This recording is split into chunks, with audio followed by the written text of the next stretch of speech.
ওরা পেছন পেছন আসলেও দরজার বাইরে যেতে পারল না। সুহান, আমার সুহান, ওরা আমার সুহানকেও মেরে ফেলেছে, আমাকে নিঃস্ব করেছে। ওদের ছাড়িস না মা, ওদের ছাড়িস না। গতকাল সারা রাত হসপিটালের সামনে বসে। মা অসুস্থ, বলা যায় মৃত্যুশয্যায়। ডাক্তার বলেছেন মাইন্ড হার্ট অ্যাটাক, যতক্ষণ বাঁচেন ততটুকুই বোনাস। আপনার মা আপনাকে ডাকছেন, ভেতরে যান। আমি ভেতরে গিয়ে দেখলাম আমার চিরশক্ত মা শুকিয়ে একদম কাহিল হয়ে গিয়েছেন, যেন ফুলদানিতে রাখা বাসি ফুলের মতো। সামান্য স্পর্শে কিংবা বাতাসে ঝরে যাবেন যে কোনো সময়। মা, কেমন লাগছে এখন? আগের থেকে একটু ভালো। আমার একটা কথা রাখবি বাবু? আমার শেষ ইচ্ছে। অবশ্যই রাখবো। তুমি বলো কি চাও, কি লাগবে তোমার? আমি আমার সবটুকু দিয়ে তোমাকে সেটা এনে দেবো। জীবনের একটা ঘটনা এই মৃত্যু শয্যায় আমাকে কুড়ে কুড়ে খাচ্ছে। একজনের সাথে দেখা না করলে, তাকে কিছু কথা না বললে আমার যে মরেও শান্তি হবে না বাবু। আর যে সময় নেই আমার হাতে। একটিবার তাকে আমার কাছে নিয়ে আয় বাবু, একটিবার খুঁজে নিয়ে আয়।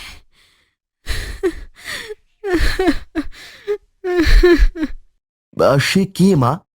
নাম ঠিকানা বা কিছু একটা যেটা তুমি জানো আমাকে দাও, আমি তাকে খুঁজে আনবই। আমার মনে হয় না সে তোর কথা শুনে তোর সাথে আসতে চাইবে। কিন্তু কেন? তাহলে কি করলে আসবে বলো? আমার মাথার পাশের টেবিলটায় দেখ, ও ওষুধের বাক্সের নিচে একটা চিঠি আছে। আমি চিঠিটা তুলে নিয়ে যেই খুলতে গেলাম, মা বাধা দিলেন। চিঠিটা তুই সোজা ওনার হাতে দিবি বাবু। আর এদিকে আয়, আমার বাঁ হাতের এই বালাটা খোল, সাথে এটাও দিবি। আমি মায়ের হাতের বালাটা খুলে চিঠিটা সমেত পকেটে রাখলাম। নাম ঠিকানা কিছু নেই। এই সুবিশাল দেশে আমি তাকে কিভাবে খুঁজবো মা? আমি শুধু জানি নারায়ণগঞ্জের বহরমপুর নামের একটা গ্রামে ওনারা আছে। আর কিছু জানি না বাবু। ও হ্যাঁ হ্যাঁ, যার কাছে যাচ্ছিস তার ভালো নাম হলো রুক্মিণী, রুক্মিণী রায়।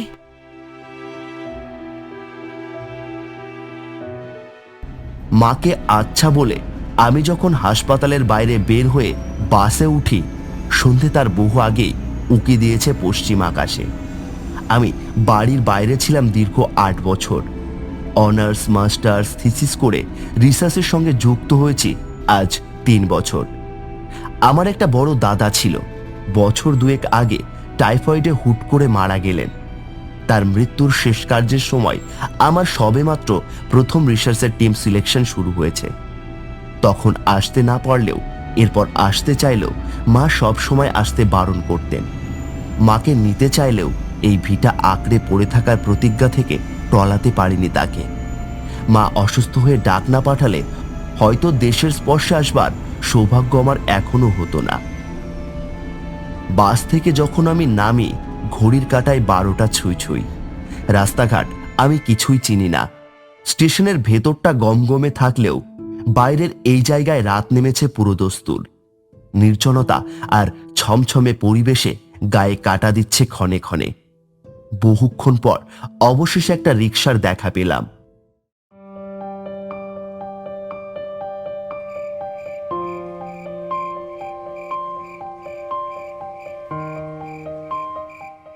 এই যে ভাই, যাবেন নাকি? কই যাইবেন? ওই তো বহরমপুরে। যাইতে পারি, তো ভাড়া দেওয়ার লাগবে 100 টাকা। গেলে চলেন, না হয় এই রাতের বেলা ওইখানে কেউই যাইব না। আমার পেটের দায় না থাকলে আমিও যাইতাম না। আচ্ছা তাই সই, চলুন। লোকমুখে শুনে এলাম এখান থেকে বহরমপুর বেশি দূরে নয়। গ্রামটা মোটামুটি বড় হলেও বাড়ি আছে মোটে 15-20টা। এক বাড়ির পর আর এক বাড়ির চোখে দেখা যায় না বললেই চলে।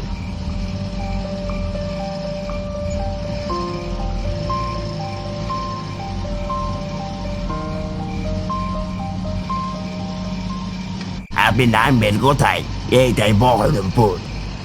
রিক্সা চালকের প্রশ্নে ধ্যান ভাঙল আমার। না মানে আমি তো অ্যাড্রেসটা জানি না, কিন্তু যার বাড়িতে যাব তার নাম রুক্সমিনী রায়। কি ব্যাপার, হাসলে কেন? এই জায়গায় এত রাতে আমি যেতে পারবো না।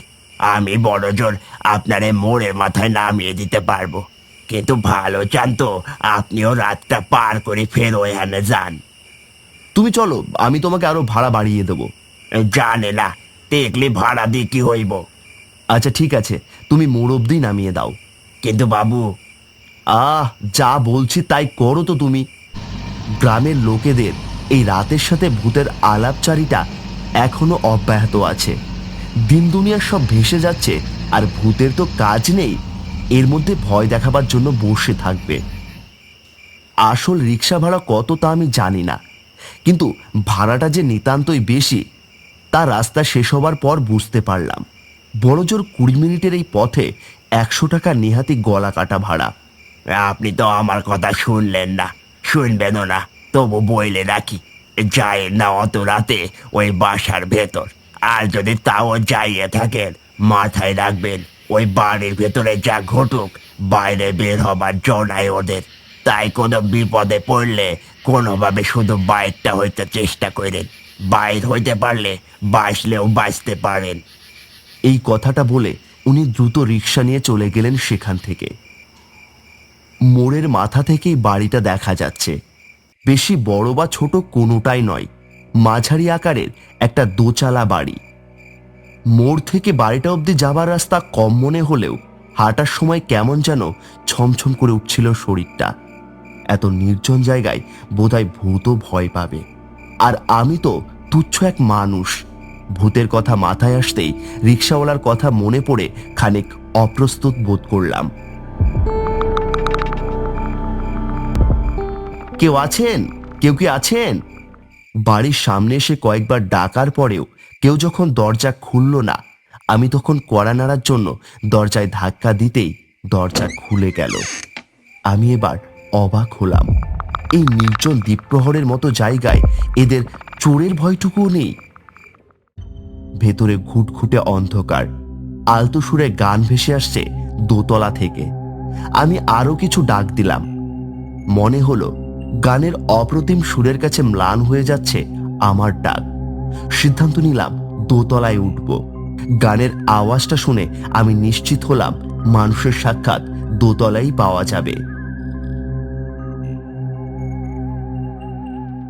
আস্তে আস্তে সিঁড়ি বেয়ে উকি দিয়ে দেখলাম ঠিক জানলার দিকে মুখ ফিরে একটা বয়স্ক মহিলা আর একজন কম বয়সী দাঁড়িয়ে আছে। সম্ভবত মেয়েটি গান গাচ্ছে। আমি আস্তে করে ডাক দিলাম, শুনছেন? রুক্মিণী রায় কি আপনি? ওরা দুজনেই তখন আমার দিকে তাকিয়ে চমকে উঠলেন। তার চেয়েও বেশি চমকালাম আমি। আরে, এ যে আমার রুকু মাসি, আর মেয়েটি বোধহয় মাসিরই, সেই আমার চেয়ে একটু ছোট মেয়েটি। 8 বছরে কি আকাশ পাতাল পরিবর্তন তার। মাসি, তোমরা ভালো আছো মাসি? কিরে সুনীতি, কেমন আছিস তুই? তোমরা তো আমাকে একেবারে ভুলে গেছো, তাই না? অবশ্য মিথ্যে বলে লাভ নেই, যান্ত্রিকতার এই জাতাকলে পড়ে আমিও যে তোমাদের বেশ মনে রেখেছি তাও তো নয়। চেনা লোক পেয়ে এতক্ষণে জ্ঞান ফিরে আসায় হড়বড়িয়ে এতগুলো কথা বলার পর খেয়াল হলো ওনারা দুজন এখন চুপ করে আছেন। বোধহয় আমাকে চিনতে পারেননি, নাকি আমি ভুল চিনলাম। সন্দেহ কাটল মাসির কথাই। সুকান্ত, তুই এত বছর বাদে কি জন্যে এসেছিস? আর খবর পেলি কোথায়? বলছি, আগে এক গ্লাস পানি দাও তো। মাসিমা পাশের জগ থেকে জল ঢেলে আমায় এগিয়ে দিলেন। গ্লাসে তাকিয়ে দেখলাম ঈষৎ লালচে কিছু একটা। এইটা কি পানি না তো? হ্যাঁ, খা ওটাই। একটু মুখে দিয়ে নোনতা লাগলেও আমার অসহ্য পিপাসা সবটুকু পানীয় টেনে নিল নিমেষে। শোনো, তোমাদের একটু আমার সঙ্গে যেতে হবে মায়ের কাছে। মায়ের কথা শোনার পরেই মাসিমা কেমন যেন রুগ্ন মূর্তি হয়ে গেলেন। মা তোমাদের নিয়ে যেতে বলেছেন। মৃত্যু শয্যায় পড়ে মায়ের শেষ ইচ্ছা তোমাদের সাথে দেখা করবে, কিন্তু কেন যে বলল তোমরা যেতে চাইবে না তা বুঝলাম না। ও, দেখেছিস তো প্রকৃতির খেলা। নিয়তি তোকে এখানে টেনে এনেছে রে সুকান্ত। ঠিক বলেছ মা, প্রকৃতি কখনো কাউকে ঋণী রাখে না। আমি কিছুই বুঝতে পারছি না, তোমরা কি বলছো এসব? মায়ের সাথে তোমাদের কোনো ঝগড়া হয়ে থাকলে মিটমাট করে নেবে চলো। মৃত্যু পথযাত্রী মা, আর রাগ পুষে কি হবে বলো? রাগ, ঝগড়া, অভিমান সেসব বহু কালের। আমাদের প্রাণটা যে নিল তোর মা। মানে আমি কিছুই বুঝতে পারছি না। বুঝতে পারবি এবার। কথাটা বলার সাথে সাথেই মাসির শরীর একটা রুগ্ন জীর্ণ হাড্ডিসারে পরিণত হলো। চোখ দুটো ভেতরের গর্তে ঢুকে গেল, দাঁতগুলো কি বিদঘুটে আকৃতিতে বের হয়ে এলো বাইরে। আর সুনীতি চাদর ছেড়ে দিতেই ওর সারা শরীরে আগুন জ্বলতে লাগলো। কি করুণ চিৎকার শুরু হলো তার। না মা, আমি আর পারছি না। মুক্তি রেখে নিদারুণ যন্ত্রণা। দেখ, এইভাবে জ্বলে পুড়ে মারা গেছে আমার মেয়েটা। কি দোষ ছিল ওর? তোর দাদা আর আমার মেয়ে একে অপরকে ভালোবেসেছিল শুধু। কিসে কম ছিল আমার মেয়ে? তোরা মুসলমান আর আমরা হিন্দু, এই ছিল শুধু দোষ। সে দোষে তোর মা না হয় সম্পর্কটাই মানত না, তবু আক্ষেপ হতো না। সম্পর্ক মেনে আমার মেয়েকে আশীর্বাদ করে গেল, বিয়ের আয়োজন করে গেল। হিন্দু মুসলমান দুই রীতিতে বিয়ের আয়োজন হলো। বলা হলো আগে হিন্দু রীতিতে বিয়ে হবে, আর তারপর ধুমধাম করে মুসলমান রীতিতে উঠিয়ে নিবি। কিন্তু বিয়ের দিন তোর আপন মামার উস্কানিতে মণ্ডপে এসে বিয়ে ভেঙে দিল তোর মা। আমার এইটুকু মেয়েকে ভরা যোজনায় লগ্নভ্রষ্টা করে দিল। তবু যদি শান্তি হতো তার, কি অপমানটাই না করলো। আমি বিছানায় পড়ে গেলাম। আমার মেয়েটা আমার চোখের সামনে গায়ে আগুন দিল। আমি কিছুটি করতে পারলাম না। ক্রোধান্বিত হয়ে মাসির অশরীরী আমার দিকে হেঁটে আসতে থাকলো। আমি কয়েক পা পিছিয়ে একেবারে সিঁড়ির কাছে এসে পড়লাম। আমার মনে পড়ল দাদা মারা যাওয়ার কিছুদিন আগে দাদার বিয়ের কথা উঠেছিল। আমি ছুটি মেলাতে না পারায় মা বলেছিল অমানুষঙ্গিক সেরে রাখবে, আর আমি আসলে তারপর উঠে আনা হবে তাকে। বারবার আমি কোণের কথা জিজ্ঞেস করলেও মা বলল ওটা আমার জন্য সারপ্রাইজ। তারপর তো দাদা মারা গেল, ওই কথা আর কেউ কখনো তোলেনি। আমি বাইরে থাকা অবস্থায় এত ভয়ানক ঘটনা ঘটে গেছে। আমার আমার আশীর্বাদের চুড়িটা অবধি খুলে নিল ওরা। ভরা সরাগমে আমার মুখে কালি মেখে দিল। আর আর সুহান কিঞ্চিত প্রতিবাদ করলো ঠিকই, কিন্তু আমাকে যখন বের করে দেওয়া হলো শহর থেকে, কিচ্ছু করতে আসলো না ও। মায়ের সদ্যজাত বাচ্চাটার মতো চুপ করে রইল। তবু বহু কষ্টে আবার গ্রামে এসে ঠাঁই গড়বার পর আমি ওর শোকে বিবর, তাও বাঁচার চেষ্টা করেছিলাম। সেধে এসে আমাকে খুঁজে চিঠি দেওয়া শুরু করলো, তাও একটা মাস আমি লিখিনি। শেষে আমি যখন উত্তর পাঠালাম, প্রীতি উত্তরটা অবধি দিল না। এতটুকু অপেক্ষা করতে পারলো না আমার জন্য। এত জলদি ভুলে গেল, অথচ আমি ওর চিঠির অপেক্ষা এখনো কেমন রয়ে গেছি দেখো। আমি এবার বুকে সাহস নিয়ে বললাম, ভাইয়া বেঁচে নেই সুনীতি। তোমাদের ঘটনার সাথে মেলালে তোমার চিঠির উত্তর পাওয়ার আগেই ভাইয়া মারা গেছেন। সুহান, আমার সুহান, ওরা আমার সুহানকেও মেরে ফেলেছে, আমাকে নিঃস্ব করেছে। ওদের ছাড়িস না মা, ওদের ছাড়িস না। ওরা আবার মিথ্যে বলে আশা দিচ্ছে তোকে। সুনীতি এবার চিৎকার করে আমাকে ধরতে আসলো। আবার আবার টাকাচ্ছিস তোরা? তোদের বংশ আমি নিবংশ করব। এবার এবার তোদের আমি মেরে ফেলবো, বেঈমানের দল। আমি দৌড়ে সিঁড়ি বেয়ে পালাতে লাগলাম। সুনীতি পেছন পিছন আসতে লাগলো। নিচে নামতেই দৌড়ানোর সময় পকেট থেকে বালাটা পড়ে গেল। সাথে সাথে নিচতলা একটা আলোর রেখা পড়ে গেল। সুনীতি পথে থামলো।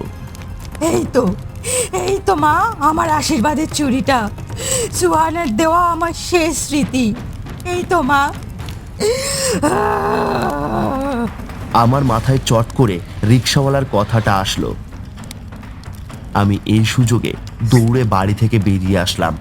ওরা পেছন পেছন আসলেও দরজার বাইরে যেতে পারলো না। আমি ঢোকার সময় খেয়াল না করলেও এখন দিব্যি দেখতে পাচ্ছি দরজার বাইরে লাল একটা বর্ডার আঁকা। সেই বর্ডার পার হবার সাধ্য ওদের নেই, তা পরিষ্কার। আমি চটজলদি পকেটের চিঠিটা বার করলাম। ওটা পড়ে আমার অবাক হবার অন্ত রইল না। চিঠিতে মা ওদের কাছে ক্ষমা চেয়েছেন, কিন্তু তার চেয়েও বড় বিষয় অন্য লেখাটা। চিঠিতে পরিষ্কার লেখা, আমার ভাই টাইফয়েডে মারা যায়নি, জ্বরটা এসেছিল ধুতরার বিষে। টানা 7 দিন ধরে ভুগে শেষে মারা যান।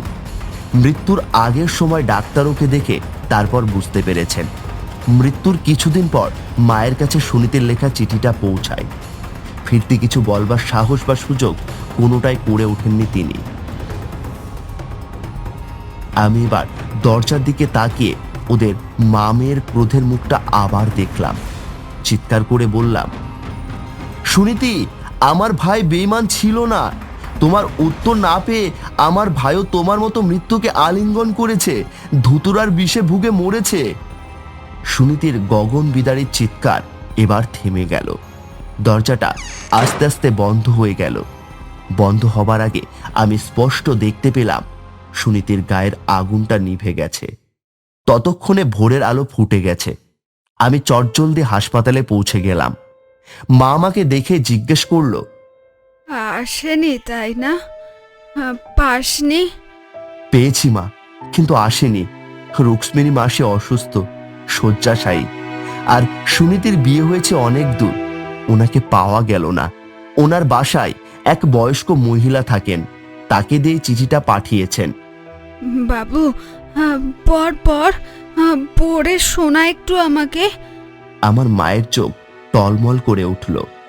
আমি জোরে জোরে চিঠিটা পড়তে শুরু করলাম। মা যেটাকে দেখছে চিঠি, সেটা আদতে চিঠি নয়, সাদা কাগজ মাত্র। আমি তবুও মাকে শুনিয়ে পড়তে লাগলাম। প্রিয় আশা, জীবন আমাদের ভীষণ বাজে একটা স্মৃতি দিয়ে গেছে বটে, কিন্তু আমরা দুজনেই এখন জীবনের শেষ প্রান্তে উপস্থিত। তোর কর্মফল তুই পেয়েছিস ছেলে হারিয়ে, আর আমার অপমান ম্লান হয়েছে মেয়েটার ভালো ঘরে বিয়ে হয়ে। তোকে আমি মাফ করেছি। সব বিবাদের ইতি এখানেই। আমরা ভালো আছি। শান্তির মৃত্যু আমাদের দুজনের জন্যই কামনা করছি। এই কামনায় তোর এককালের বান্ধবী রুক্মিণী। চিঠি শেষ করে মায়ের দিকে তাকিয়ে দেখি মায়ের মুখে কান্না মিশ্রিত এক অপার শান্তির হাসি। মা, থাকো তাহলে, আমি ফ্রেশ হয়ে আসি। আমি আর পেছনে তাকালাম না।